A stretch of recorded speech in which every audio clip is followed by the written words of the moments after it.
This has to be one of the most encouraging revelations I have ever had about sowing and reaping. And it applies to you today, so stay to the end. I promise it'll be worth it.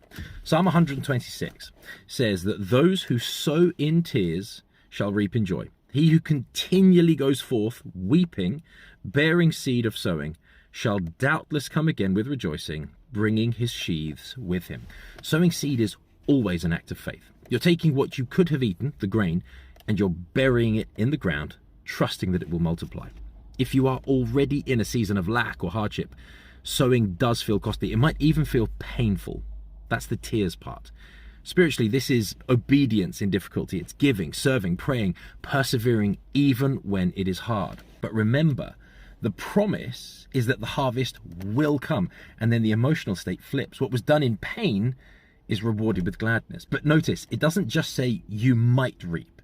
It says you shall doubtless come again with rejoicing, bearing sheaves with the harvest. This is a really cool principle of seed time and harvest.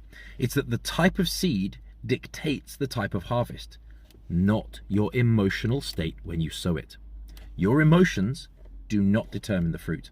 If sowing were easy, the harvest would just be nice. And it's not just that the tears turn into joy, it's deeper than that. When sown in faith, tears do not weaken your harvest, they sweeten your harvest.